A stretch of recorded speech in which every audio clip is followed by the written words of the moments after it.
What do you have like a backup plan or a plan in place if shit does hit the fan? I Like mean, if carnage does unfold and there's chaos in the world, what would Luke Belmar do?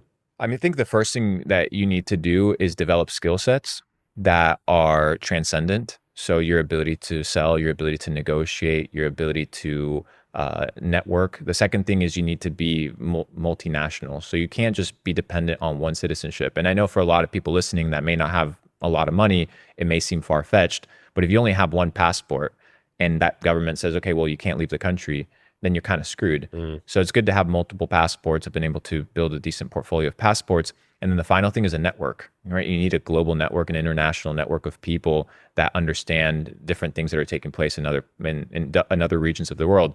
So I have certain escape plans and certain strategies and ecosystems that I'm building in different remote places of the world, just in case certain areas and certain civilizations become too controlled.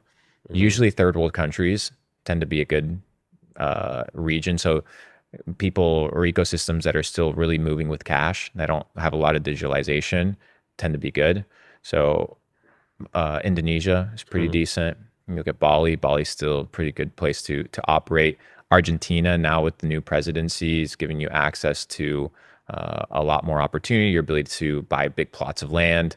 One of my goals is to build ranches around the world that are self-sustaining. So mm, your own fresh water supply, your own animals, game, deer that are just roaming around, and building what I like to call high trust societies. High trust societies are small networks of people that trust each other that each have different functions inside of that community. And that community is self sustaining in and of itself. So some people do the farming, some people do the plumbing, some people do the electricity, some people, and you kind of form these high trust societies that you can't really form in massive cities, whether it's Dubai, New York City, Los Angeles, because in these ecosystems, you're very much dependent off of the businesses that are making the ecosystem yeah, operate. And if these businesses go out of business or no longer functional, then you end up being in a really tough situation.